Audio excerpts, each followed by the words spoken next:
And now, Lexus presents a short holiday tale. Angela drove her Lexus GX over the snowy hill, surprised to discover a man with a broken sled and 3 Siberian Huskies. How she found them was anyone's guess. Was it her keen intuition, or did her co-pilot Clark actually guide the way? The first theory is more likely, yet the other makes for a better tale. Enjoy the magic of the season at the Lexus December to Remember sales event, now through January 2nd. Experience amazing at your Lexus dealer. In 1 year, we went from making $40,000 a year to the next year making a high 6 figures. And then after that, make a 7-figure income. And that was mind-blowing to us.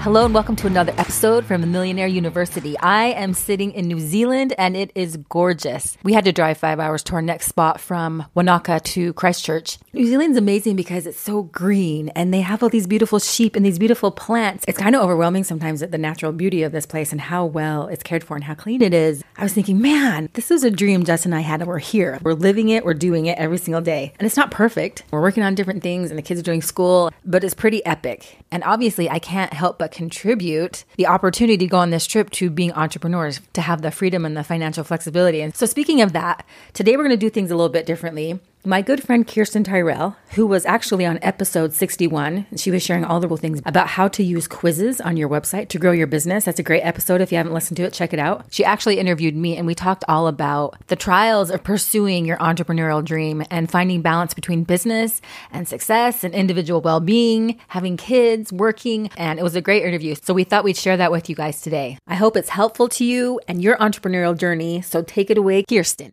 This is a guest who has been on the show at least 3 times that I can count for sure. She is one of the most instrumental people in my life that inspired me to start my podcast. We talk about that a little bit on this episode. I'm talking about the fabulous, amazing Tara Williams. She is somebody I'm so honored to call a friend. Very inspiring. Her and her husband have an incredible story, and you can tune into the entire thing and hear more from them on their podcast, Millionaire University.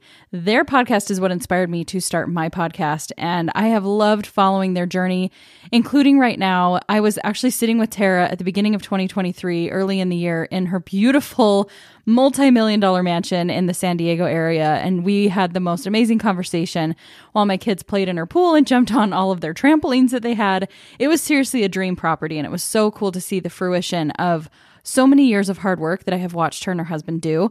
And we had a conversation about how she was ready to sell everything and travel the world. And you'll hear a little bit more about the conversation we had and about the series of events that has led to where Tara is now actually doing that. She's with her 3 children and her husband, building up this new brand of Millionaire University, inspiring people all over the world, and actually traveling all over the world at the same time. I love Tara for so many reasons, but one of them is just the energy and the spirit that she brings to everything that she does. She is so incredibly talented and seems like such a wealth of knowledge and wisdom. And you'll hear a little bit about where she attributes that wisdom to in this episode.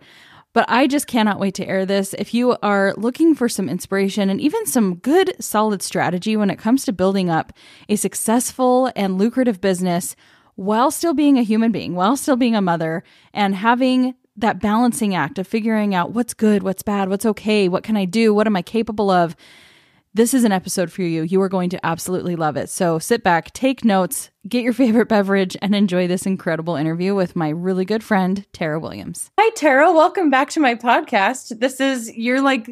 You must be I don't know, the highest echelon of amazing, because this is, I think, your 4th time coming onto my show. But I just can't get enough of you. You're one of my favorite humans. Heck yeah. It's like the Ellen DeGeneres show where you're Ellen, and you bring on the people that you're like, hey, I like these people, so let's just keep chatting. Because, the evolution of a mom or a woman or an entrepreneur is big. And so we've known each other for quite a while. Yeah. Give ourselves a year, and a lot has changed with our kids, with our marriage, where we live, what we're doing with our work. And so there's always something great to talk about. Yeah.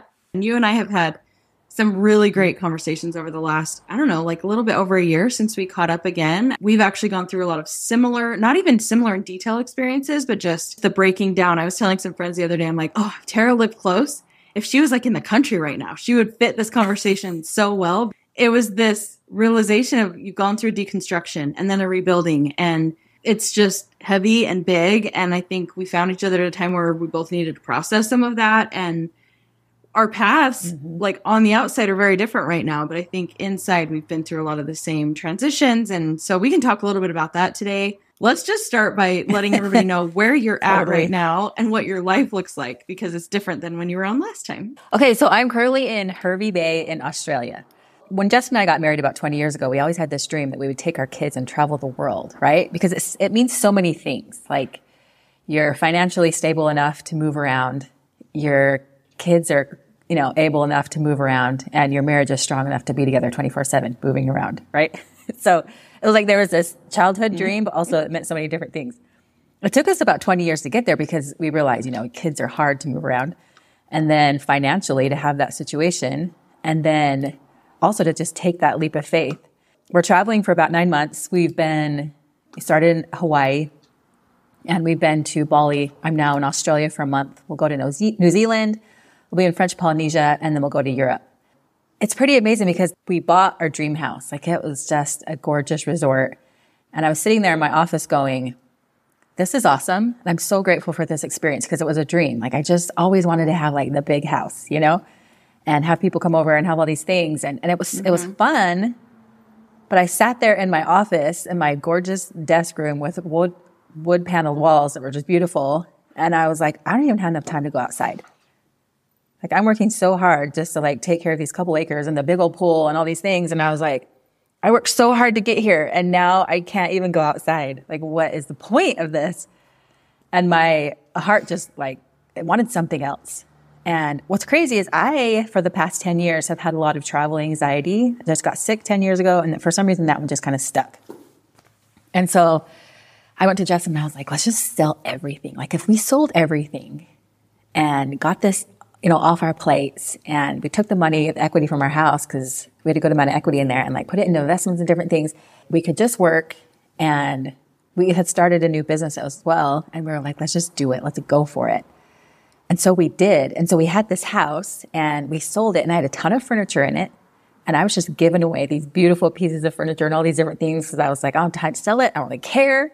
I just want to be free. I felt so burdened by so many things. And I was just like, oh, my heart and soul just wanted to be free and wanted to experience the world. And I just wanted to I feel like I'd been through a lot, and I wanted to heal my mind and my heart and my soul and believe in a life that has some freedom to it. And it was more of an internal battle. It just expressed itself outwardly as well.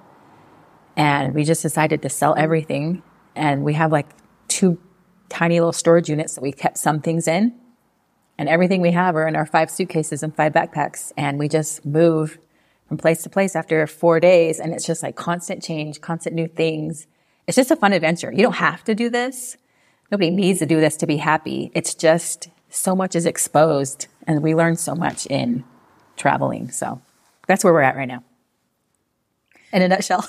That's amazing. And I remember you, just a small little nutshell. And if you guys want like the full recap, Tara, you finally just caught up some social media content, and you have this all on your stories, I think, right? To like a highlight bubble. So if you want to see even more detail of that whole process of selling the house and getting ready to travel the world, that's all on social media.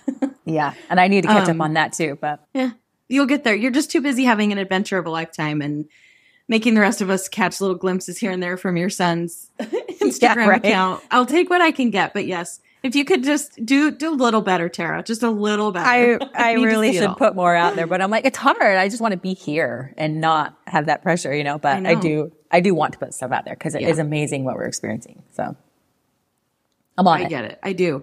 So I loved too, something I just wanted to bring up to people, because you said this isn't the only way to be happy. And the ironic thing is, you told me when we've been talking before you even left that this is actually going to be more of a challenge outside of your comfort zone than necessarily a reward or a reprieve from like being really successful in business. This isn't the end of a long journey. This is the beginning of a new one. And this is part of your healing journey and part of challenging yourself. So for so many people, they would look at this as like, oh, it's a dream vacation and you're just having so much fun.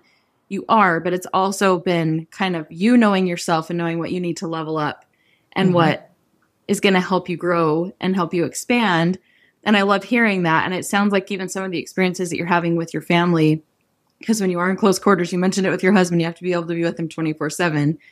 that has taken preparation time. But even now, like it's not for the faint of heart to be outside of the comfort zone of a home, of your time zone. I mean, you were just telling me before we started, you've gone down the coast of Australia and you're changing time zones, you're changing scenery, everything, like in a matter of a few days at a time. So what has that looked like so far with you being able to grow? Like, have you felt yourself kind of expand from who you started day one of the trip to now? And why do you think that is? Like, what's contributed to that? Definitely. It's almost like this trip to me equals a freedom of some things that I limited myself on. And for some reason, travel was just a thing that was like, I craved it, but at the same time, it really scared me. And I think it was because there were just some things in me some traumas that I, finally faced 3 years ago that for some reason, travel just brought them out. And I would be traveling. It was like, I wasn't in control because I wasn't necessarily in control of my environment and what's around me and what's happening. And it's almost like that stimulus was too strong. And then after a while, a few days of traveling, I'd be like, oh, this is poking my stuff. Like, I gotta go home. I need to go home, be in my comfort zone. And a few years ago, we went to Iceland for 10 days and it was cool, but it poked the stuff in there. And at the end of the trip, it's during COVID, like when we were barely coming out of it and they had to test you. We all got COVID on this trip. Luckily, we were in Iceland and we were there long enough to get it out of our system. And I was so scared because if you don't pass the test, go back. So luckily we got it on the very first day we got to Iceland and there's no one there. So it worked out well. But we had to go take these tests, the nose swab. And I was like, there's no way, we're going to get stuck here another 10 days. And emotionally, I just can't deal. I can't deal. I got to go home. I didn't feel good. And so we passed the test, thank heavens. And I went home. And that was my last big trip before this, right? So I'm like, okay, I'm going to be gone for 9 months. I was struggling after, 10 days there. And so when we were taking this big leap of faith, I was like, can I even do this? What's going to happen? But it's there was something in me that was like, you set yourself free of this because it doesn't just mean travel. It means just freedom generally. And I had done a lot of work on myself. And so when we set out and got to Hawaii, it's it would kind of poke my stuff a little bit, but I'd done so much work on myself. I knew anything that came up with me, it was me, And so I've definitely hit some spots, on the trip from Hawaii to Bali, there was an 18-hour flight. And there was a guy next to me, and he was watching this true crime story, and I never liked those. And it just kind of poked some remnants of some things for me. And I felt so uncomfortable that whole day. And it's just it just burnt out some of this remaining anxiety in me of let's go, you can do this, be free. And so there have been a couple of moments where I'm like, okay, that's pretty uncomfortable, but I just want it out. I want to be free.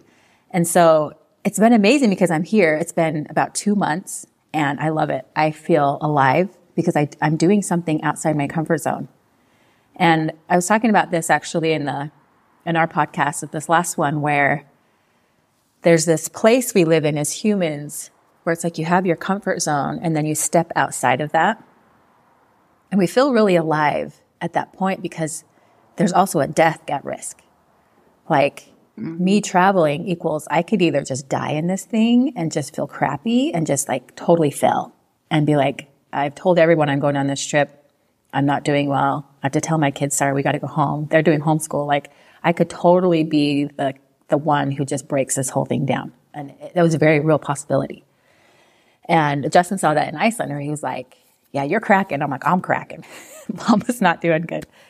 And so it's we're going to do this. And there's been these little moments where these little cracks will come, but it's I took that leap of faith and I stepped out, but I also feel I have tools enough now to see myself and work things through and not get overworked where I'm just oh, okay, there's something working out. This is great. Yes, work it out. Work out your fears, work out your insecurities, your anxieties. And it's so amazing because I'm living outside that comfort zone but now my comfort zone is expanding to where now I'm living in it. And travel is now Tara's thing again. Tara has that in her. She's free to now go about the world. I'm not stuck in my home in this place that was only safe for me. The world is now safe. I'm opening up the world in these last couple of months. And it's crazy because there is that chance of death, but something about being in that space where it's there's a risk and you could really something could die. it makes you feel very alive because you're always assessing like, oh, I'm alive. I'm doing this. Like, I'm okay. And it's kind of an amazing space to be because you're setting yourself free while experiencing the world and seeing how people function and what's the money like and, what's time of day is it and what does the sun look like here? What's the nature like? What do the people do? How do they talk? How do they communicate? How do I communicate? How do I keep my family stuff all together? How do I make sure I don't lose my children, which I've almost lost like 2. And so it's a lot to process, but at the same time, it's like, I'm alive, So it's a ride. Wow. Oh my gosh. So it sounds to me, even like to break that down into kind of a concept that it stands out to me is like you're living very consciously now. And I think it can be very easy when you're in day-to-day life. And this is why I think you even say you don't have to leave, you don't have to sell everything and travel to do this. But it was like the most kind of extreme way to move into that mindset of being conscious, thinking, being aware, like living, fully being present. You have no choice when you're not in your comfort zone to be completely conscious and aware. And I noticed that like you kind of, I cooked dinner last night for one of my kids, had a birthday, and I made 2 dinners and it was just very intuitive. I felt like total chef in the kitchen. I was so proud of myself.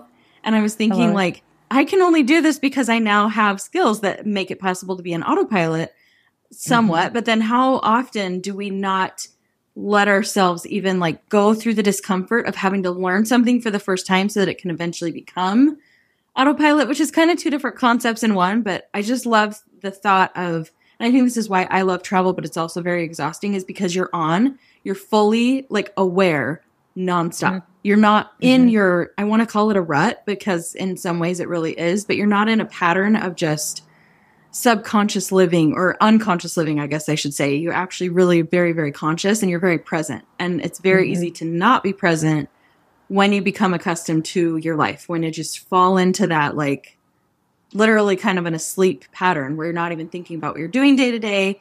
There's really no goals. Sometimes along with that, you just kind of go into this mode, and I call it a fog. I've noticed there's a lot of different types of fogs that people can be in. And then when you snap out of it, you look back, you're like, wow, that really in the moment made so much sense. And I thought I was living this way, or I thought I was doing it for this purpose, and it just felt so right. But then you step out of it, and it takes, for me, I love travel because it snaps me out of it, gives my brain a break from the normalcy of my life and helps me see with fresh eyes. So no matter what, you're going to come back to not even the same life you left behind, but you are literally changing as a human being at such a cellular level because you're living so presently and you're capturing so much. Like, it's so fascinating to think of how much more your senses are probably heightened and how much you're feeling things. So is that, I mean, I know you said like it's poking some things, but are you getting almost used to being uncomfortable? Like, is that becoming the new norm to just being like, well, I can't predict tomorrow and that's exciting. And I guess that's my life now. Totally. It's only been a couple of days where I'm like, okay, this is a little uncomfortable, but it's like, there was something in me that was like, yep, this is what you want, that the whole goal is to come and like set this stuff free. But I've mostly been quite comfortable, quite content. And I crave the adventure right now, which for me is a lot because, we all do things for a different reason. We all set up our kind of defense mechanisms, our ways of functioning, the things we like, the things we don't like, the preferences that we have. Man, as human beings, we can have some really strong preferences. And I find myself going like, I don't have some of those options. I don't have some of those preferences. I literally am in a new kitchen. You're talking about cooking like every 4 days or every 3 days. And we're all just like, where's the toaster? Is there I don't even know if there's a toaster. Like, there was a washer and dryer here, and I'm like, oh, there's no dryer. So I'm hanging my clothes. Never done that in my life. Like, okay, let's do this. And so I love change because it really exposes a lot of your weaknesses, and it really kind of shows you who you are. And then it gives you an opportunity to kind of go like, what am I going to do with this? I'm going to handle this. And like, we went from having a home that's large and kids had their bedrooms and they were spread out to where now we're like in these, 2, 3 bedroom little houses, moving all around, and we poke each other's stuff all the time.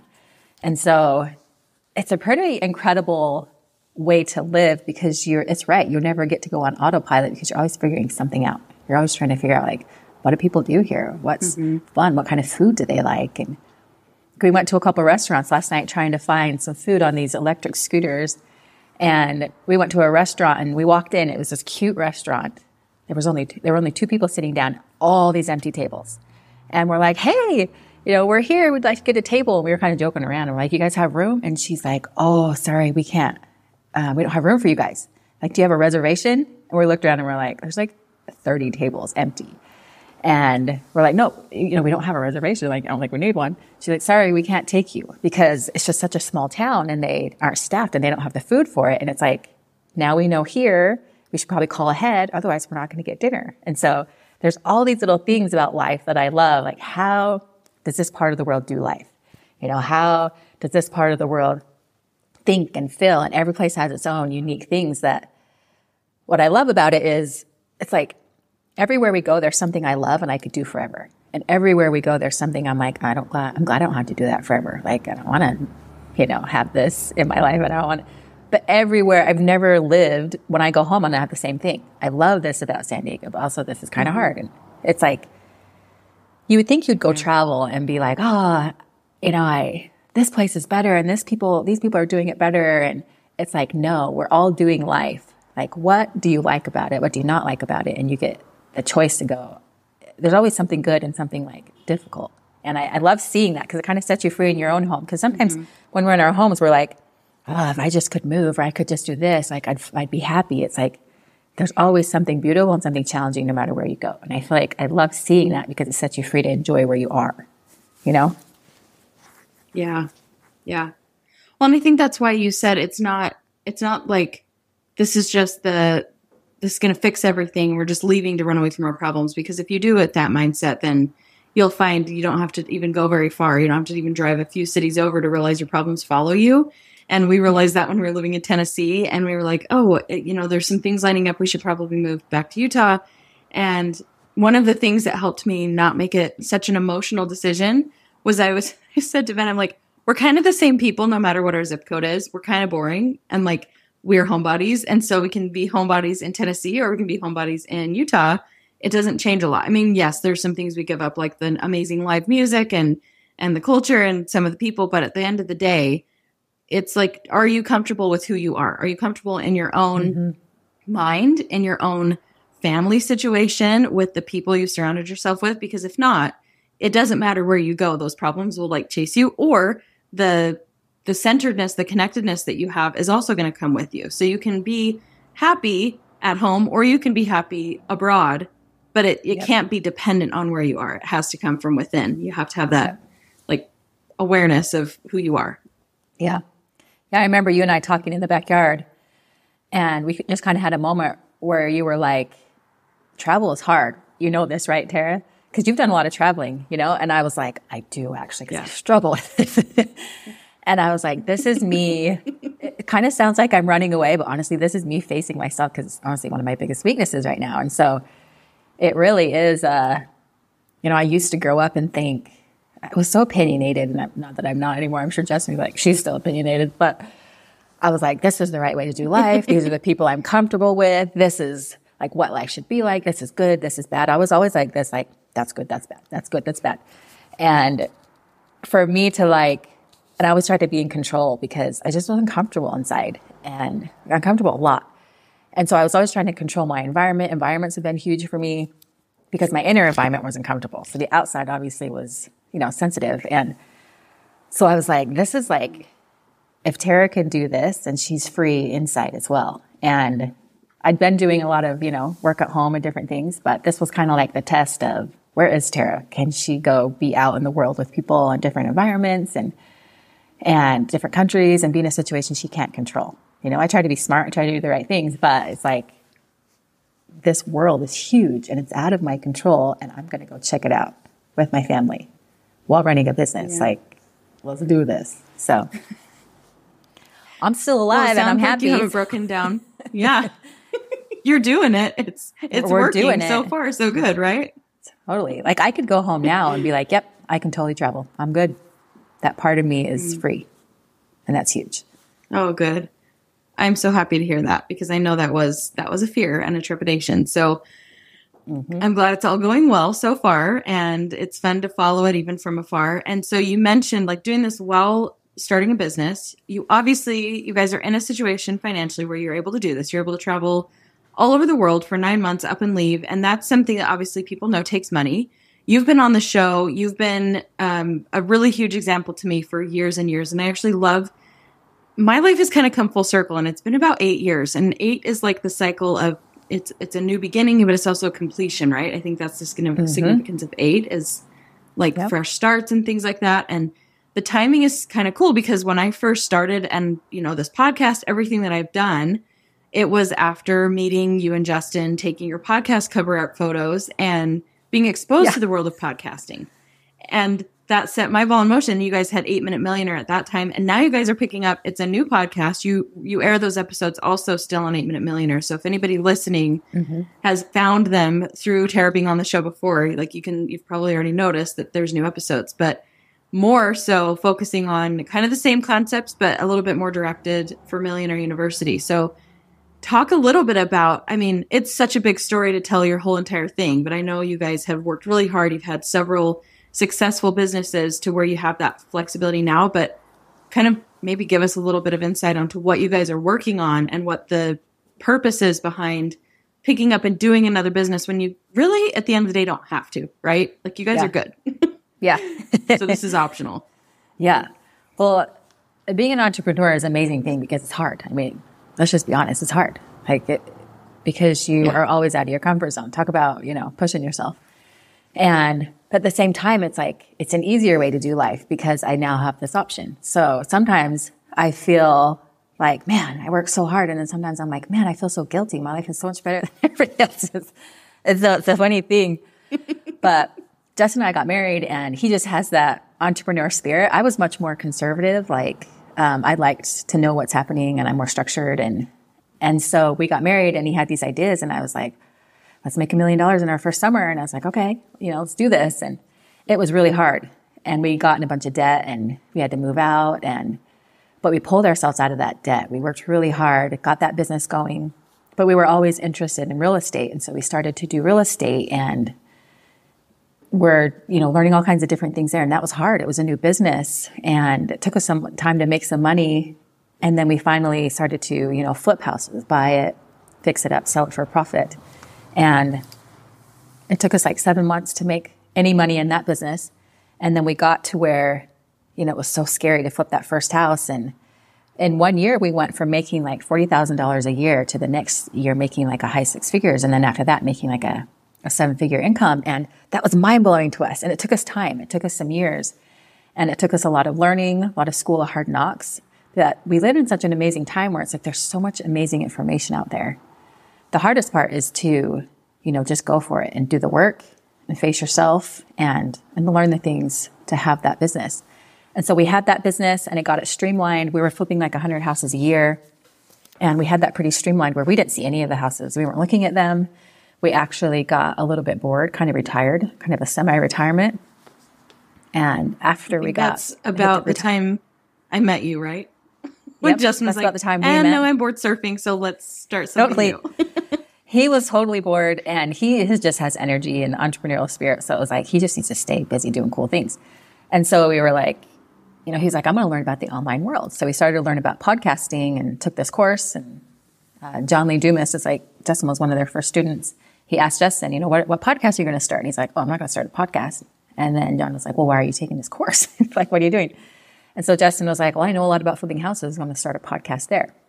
So we started that podcast and we started to grow that and started to teach, do events, had courses, and had some really cool events and groups in there. We had 7-figure flipping and did that for a while. And then we also ended up selling that to one of our students, one of our coaches that everybody knew and absolutely loved. And he bought that.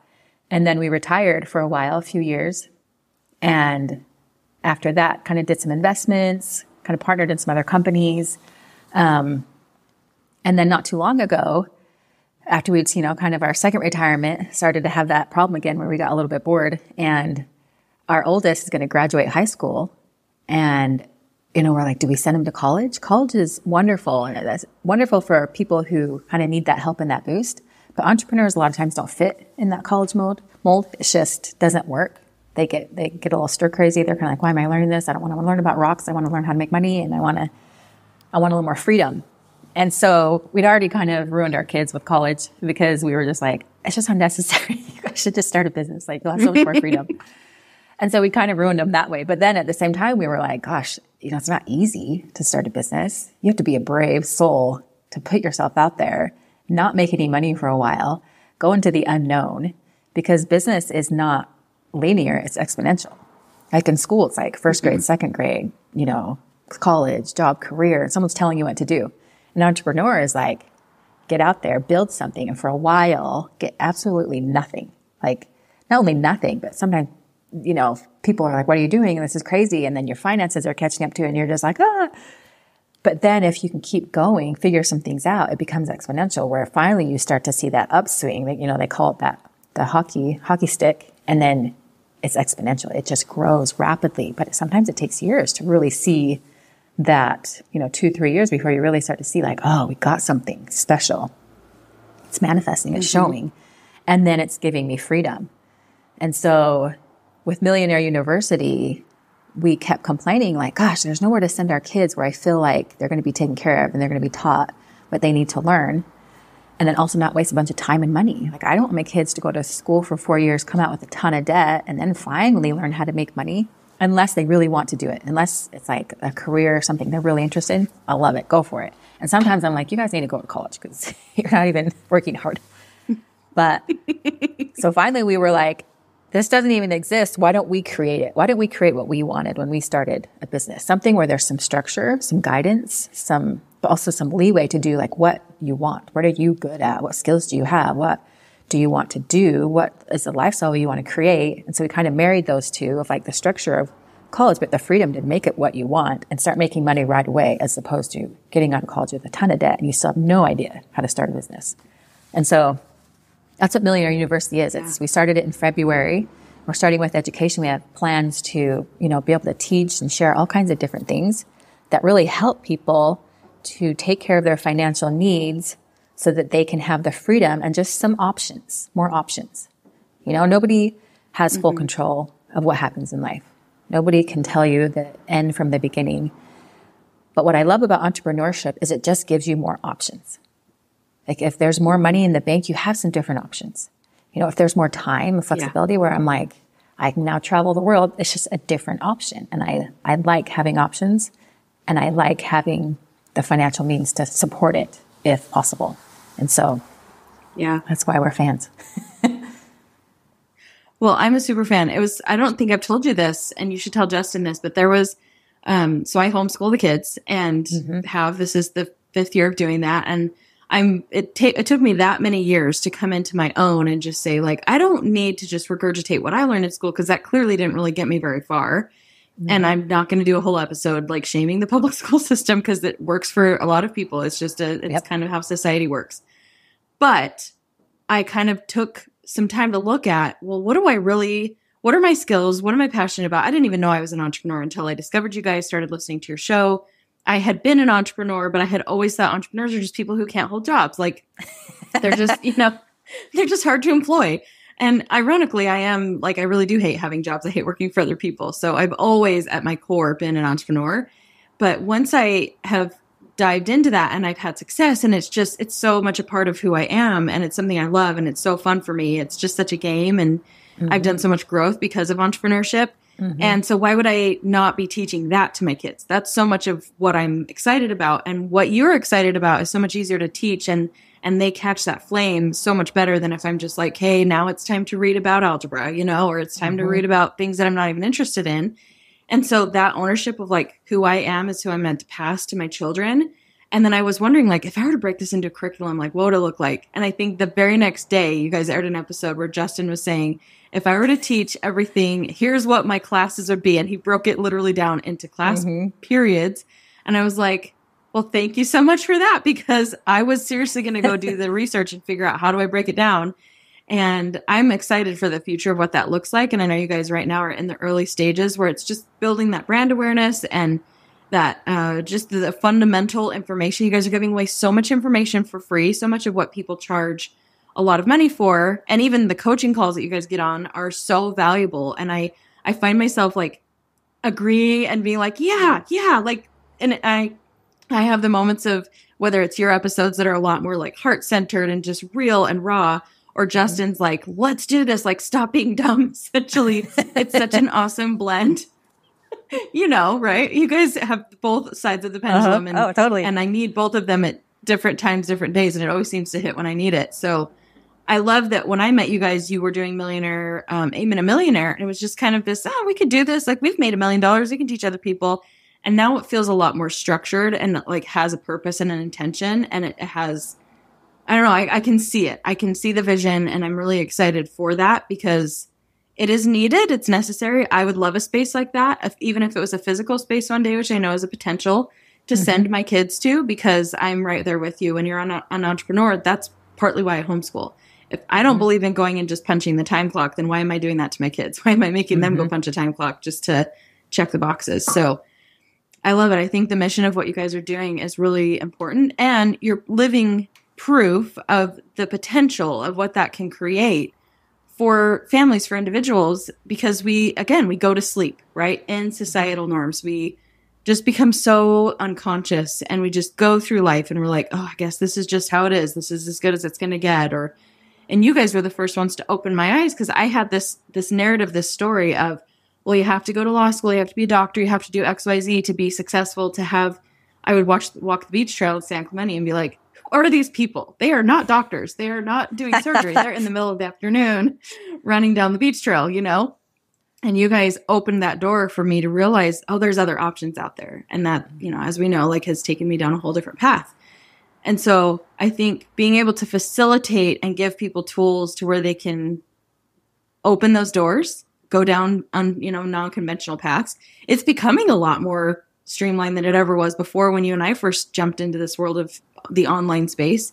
Yep. Thankfully, there's a lot more people jumping in, but we also need people who have come before that are going to authentically and honestly share just the fundamentals, the basics, and then also those bigger building blocks. So I'm excited to in any way, like, be a part of it and contribute and just listen, consume. Like, it's beneficial to me even as this many years into entrepreneurship, but it's also something like I'm excited to see the trajectory where it goes. So I think I'm excited that you guys are doing that in tandem with your traveling and not just waiting because it's so needed.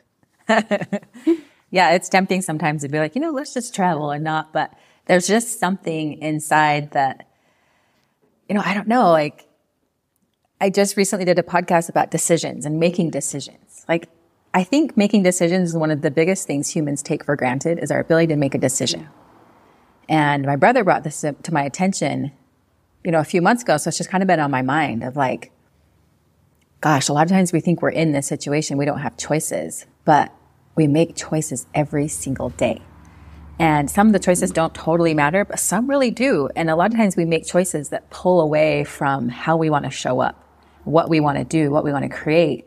And while our journey has not been perfect, and while I made a million mistakes, I love that we keep making decisions that keep pushing us, that keep going like, this is possible. Like, what if we did this? What if we tried this? And we've tried a lot of things that we've just shut down or not done anymore because we're like, okay, I can't continuously do this. This is what matters to me. These are my non-negotiables.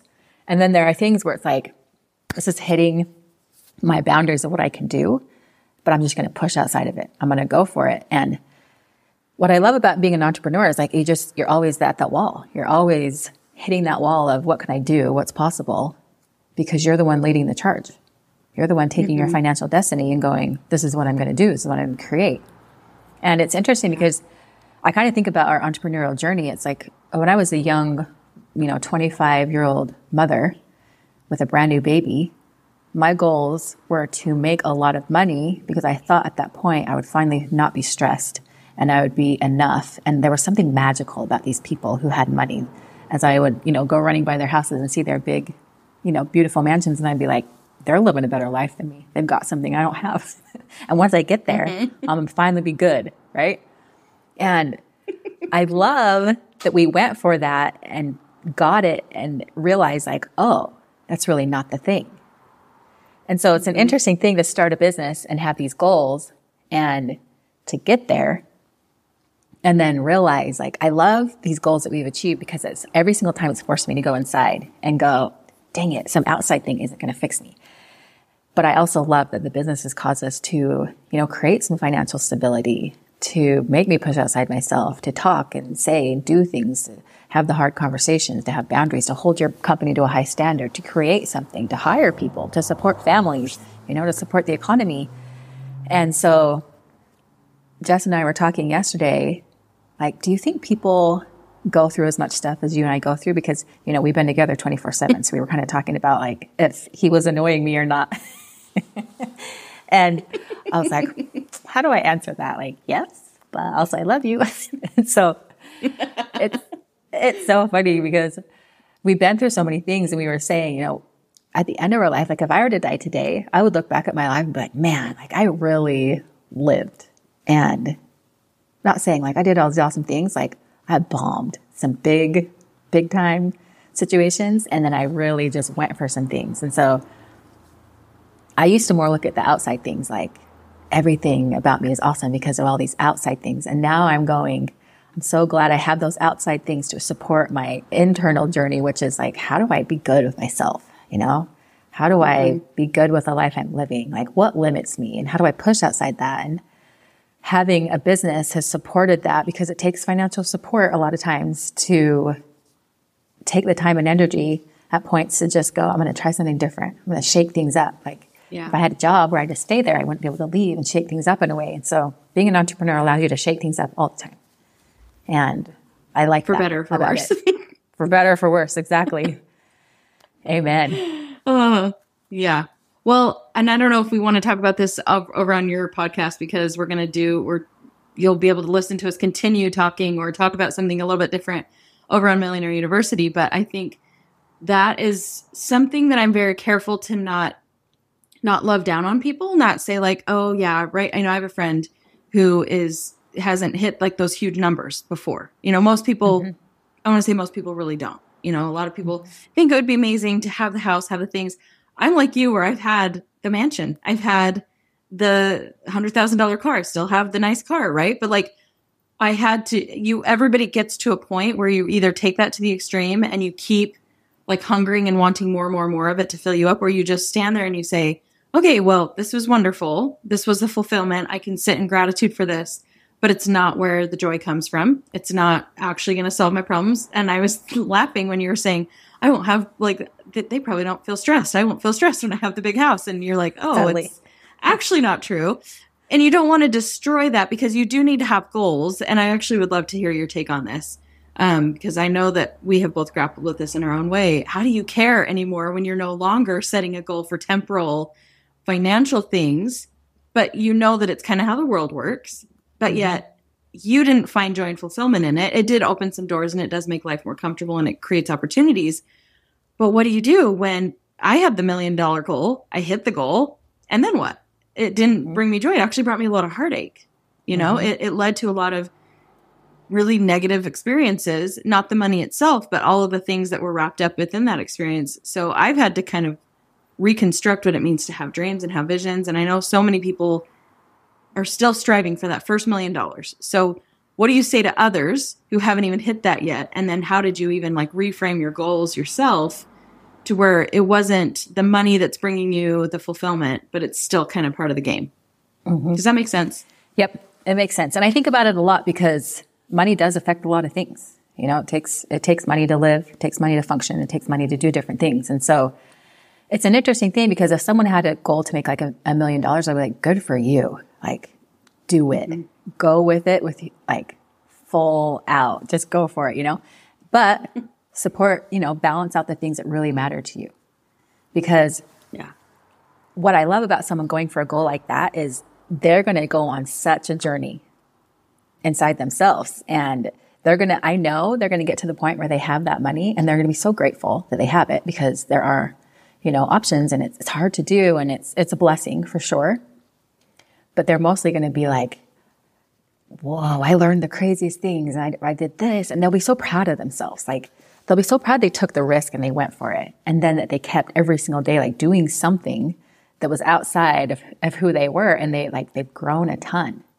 Like if you were to take someone and growth is not tied to your financial status. No way.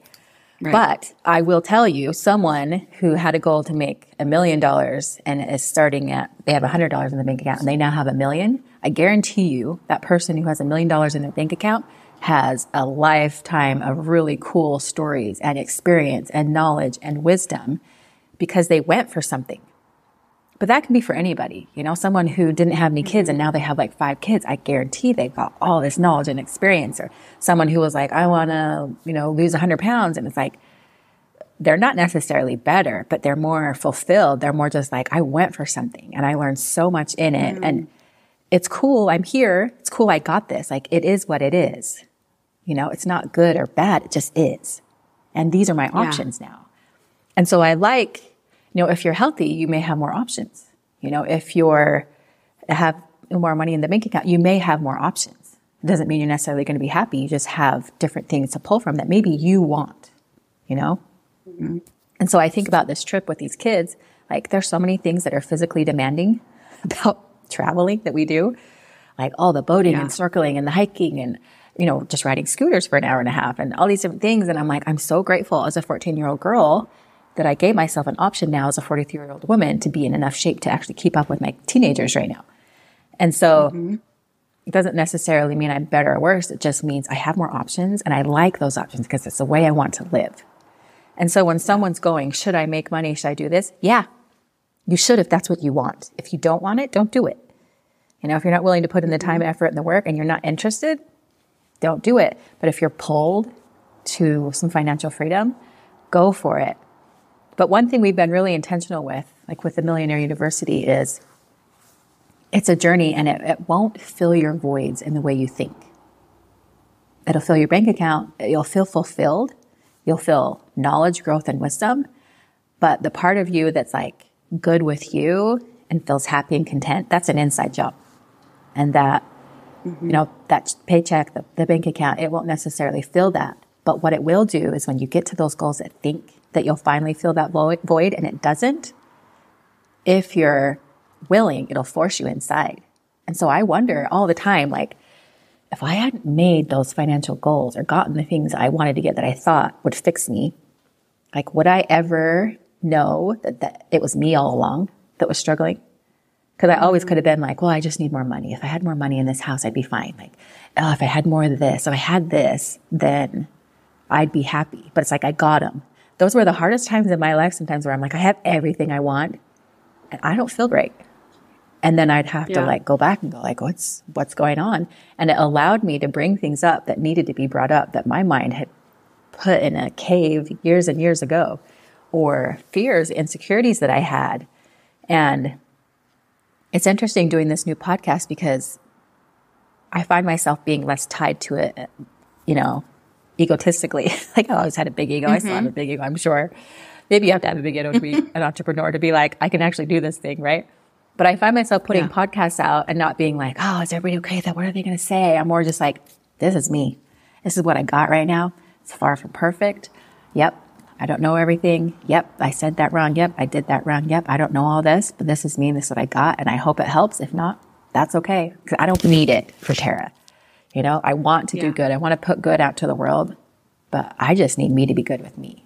And so it's really cool to start these different businesses and go, okay, we have a little more knowledge here. We're a little more comfortable in our own skin here. We're a little more, you know, smarter financially. We have more resources. We have more assets. And it's kind of like you reinvent yourself in these different businesses and then you stick with it long enough to create something that helps other people and also, you know, provides a good living for your family. Like it's pretty epic way to do life. Yeah. So yes, in I a would long agree. way. Yeah. Right? Yeah. Yeah, I think that's the right answer. And I love the framing of that answer because it actually gives me some perspective as I help other women on this show and in other places as I'm encouraging and coaching, is to understand that it's not, because I think there was a part of me that felt like, oh, I need to preserve them, right? From like getting to it and realizing that it's not going to be quite what they think. But everybody has to do that journey. So I am careful to not like impose my own experiences because they could even get to the finish line and have a very different emotion based on where they're at. Yep. But I think you just gave me the permission to remember that all of that is a gift, not just the end result, not just the journey either, but just all of that understanding of, at least then it's kind of like removing the excuses, right? You're like, oh, if I only had money, if I was only thin, then I'd be happy. So if you get there, then you can at least say, oh, wow, maybe that's not what it is. But along the way, at least I did become stronger, and now I'm more self-aware, and I can start to understand things and grasp them in a different way. So I think you explained that so beautifully, and it gave me this like lightness to say, yeah, like it's none of it is bad, right? And we can't label it good or bad. Yep. You've said that at the beginning of the episode, even it's just what is, and all of it's part of the journey, all of it's part of growth, and all of that can be so beneficial for us to grow as human beings. And everybody's story is going to look different, and we're going to come to those conclusions in our own time. And there's so many beautiful things to be experienced along the way. So I think that's a great summary and a great answer to that question, because it was kind of a big one. I'm like, how do I work through this? How do I help people? How do I like preserve them? Right. But I can't, because nobody can learn our lessons for us as much as we would like them to. Totally. I like to look at them as assets, like we have financial assets. We have emotional assets. We have physical assets. Like my body and the ability for it to move about this world is an asset. And how do I want to use it? Mm-hmm. And so I look at it more as like a stewardship and a responsibility, as opposed to like, because I always used to be like, is it good to have money? Am I bad if I want money? Like, is it bad that I want to look nice? Is it bad that I want to do all these things? Because that's just, for some reason, that was the context I used to motivate myself in. And now I'm like, yeah, I want to be someone who can handle an asset that's given to me in this beautiful world and use it.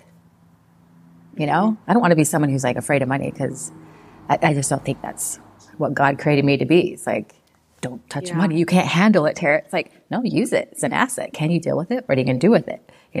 Oh, you have a body. Are you going to think you're better than others? You're going to think you're worse. You're going to beat yourself up. You're going to like yourself. I'm working on that one, but it's like, what am I doing with that asset? And how do I handle it? What do I do with it?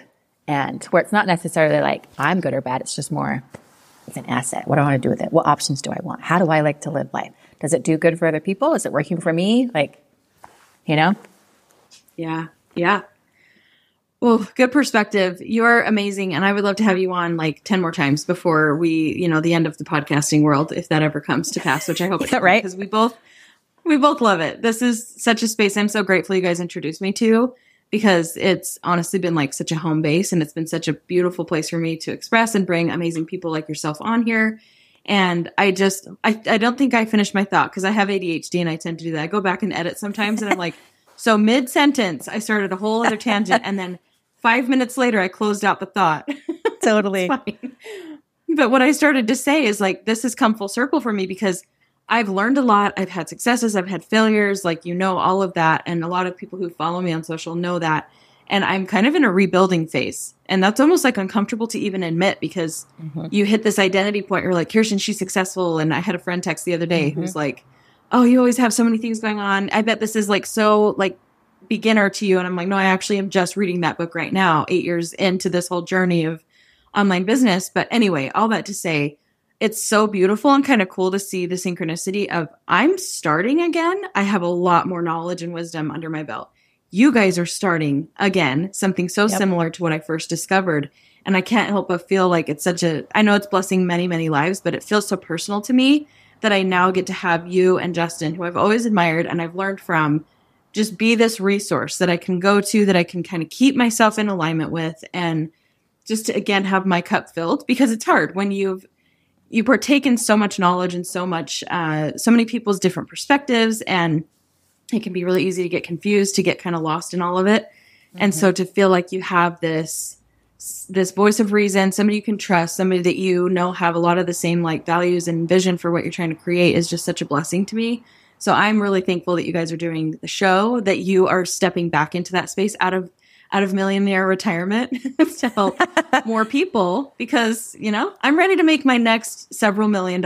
I'm ready to do that. And with all of that background and new, fresh perspective. So even what you said, even though it can help me help other women, it also helps me. It heals something in me and helps me feel less like scared for success, because I know at the end of the day, I'm not going to lose anything. Even if the journey is all I experience, I will make lots of money. That's just inevitable when you do the work. But doesn't have to be the goal, and it doesn't have to mean that the goal is bad if it's not all about making millions of dollars either. I hope that all made sense. That was a lot of thoughts all jumbled into one. And the truth is, like, you will lose a lot, but it's stuff you want to lose. Like, I've lost so many parts of myself. I feel like I spent so many years building something. Like, I'm going to create the Tara that's like good with Tara. You know, like, Tara's so awesome. Everybody thinks she's awesome. And that was like the first journey of, you know, having a business. Is like, I was so motivated to make money because it was like, it was going to fix me, like we were talking about. And now I feel like I hit that point, and now I'm on the other end going, now I want to lose. Like, I feel like I'm just unraveling so much. And I'm not in this like build Tara. It's like unravel all this stuff that doesn't mean anything. And being an entrepreneur is so good in that space because it really does expose so many things. And so, on the road to making millions of dollars, you will lose things, but it's everything you want to lose. And sometimes it's a little bit of money, but man, I want to lose the part of me that thinks money's going to solve my problems. I want to lose a part of me that thinks I'm better than anybody else. I want to lose a part of me that's judgmental or, you know, not honest with myself. And money's a good little tool for doing that. It exposes a lot of things. You know, am I brave enough to say I want to make money? Am I going to actually try? Am I going to fail? Am I going to succeed? What am I going to do with the money when I get it? What am I going to be? Who, you know? And so, it's an asset. It's a great one. I think people should go for it if they want to, and let it trigger the heck out of you. Let it teach you. Let it set you free. Let it give you more options. Let it help you build confidence, because you will build confidence because you'll build yourself, because you have to be someone who can build it, hold on to it, and do good with it. And it's a pretty powerful tool. Yeah, I would say so. You are so wise. I know that we laughed about that with like, you have to be, what did you say? I don't even know if we were recording. If you want to finish it out with that. I was telling Kirsten, somebody once told me, they're like, oh, you're pretty wise. And I just remember thinking to myself, like, the only wisdom I have, or the only reason I'm wise, is because I was first so stupid. Like, the only way to get wise is to first be really stupid in that area, and then realize you're stupid, and then think differently. And then it's kind of like, oh, okay, I now have some wisdom because I know what doesn't work. So I like living that way. Well, I'm really grateful for all the moments you felt stupid, because now it blesses my life as you've made some of those mistakes and can teach me and teach everybody else. Well, I'm grateful for you because honestly, like, if I'm being honest, I'm kind of jealous of how you function. Like, you are such an entrepreneur. You are such a believer. Like, you'll just talk to anyone, do anything. And you come to my mind quite often where I'm like, man, Kirsten, she just goes and she has this like fire and passion. And sometimes I'm like, I don't want to work today. I don't want to do this today. But I'm like, Kirsten, she's just out there going for it. And so you talk about us introducing you to this entrepreneur world. It's like telling someone whoever gave Michael Jordan at basketball, like, and he's like, thanks for introducing me to basketball. And the person's like, sure, I gave you a basketball. Like, you own that basketball. Like, that's where you live. That's your world. And so it's fun to watch your journey because you are just a passionate, energetic, but also like very introspective person who wants to learn and grow and expand outside themselves, but also, where am I limited and where can I go? And it's pretty incredible. Oh, you're so kind. Thank you so much. I appreciate that. It means a lot coming from you. And when you say that, I will say, sometimes it's funny. I like feel like I get to know the spiritual side of me, the soul within me. And I'm like, oh, would you just calm down? Like, what were you like before this? Because you were coming into this life and you're like, all of it. I want to learn it all. And I want to have all the adventures and all the experiences. And I'm like, just like take a nap, you know, subconscious self, spiritual self, just like take a break. Yeah, take a breather. It's a lot to keep up with. Totally. Take a breather. Exactly. Well, I love you so much, and I'm excited that we get to keep talking over on your show. So you guys tune in to Millionaire University on podcasts. You can find them in all the podcasting apps, and follow, because hopefully they'll be posting more on social. You guys are hiring more content creators and writers and everything. So hopefully that'll, go up even more so we can follow along and learn. There's so much good free education on there and just good, inspiring content. Tara, as you can tell just from this interview, you're going to get so many good episodes from her and Justin. So thanks for coming on again and being like, all-star guest. It's the best when you come on here. We hope you've enjoyed another episode of Millionaire University. If this podcast has helped you, feel free to share it with your friends and anyone out there who's ready to take that entrepreneurial journey. And feel free to check us out on Facebook, Instagram, TikTok, YouTube, LinkedIn, X, and Threads. Man, that was a mouthful. And we will see you next time.